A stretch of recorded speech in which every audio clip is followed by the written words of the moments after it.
সমুদ্রের গভীরে আজও নাকি লুকিয়ে আছে শ্রীকৃষ্ণের রথ, সেটি নাকি আবার মাঝে মাঝে ভেসে ওঠে। গুজরাটের বেদদ্বারকা শুধুমাত্র নীল জল নয়, এটি ছিল শ্রীকৃষ্ণের বাসস্থান।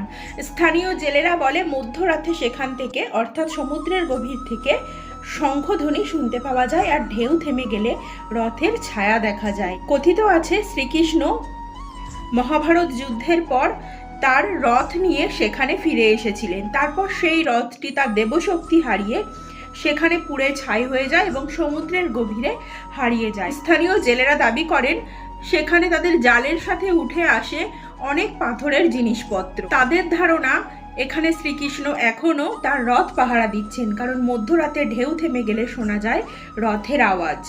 আপনাদের কি ধারণা, শ্রীকৃষ্ণ কি এখনো সেখানে রথ পাহারা দিচ্ছে, না সেই পাথরের টুকরোগুলো অন্য কোনো পুরনো স্থাপত্যের স্মৃতি? কমেন্ট করে অবশ্যই জানাবে।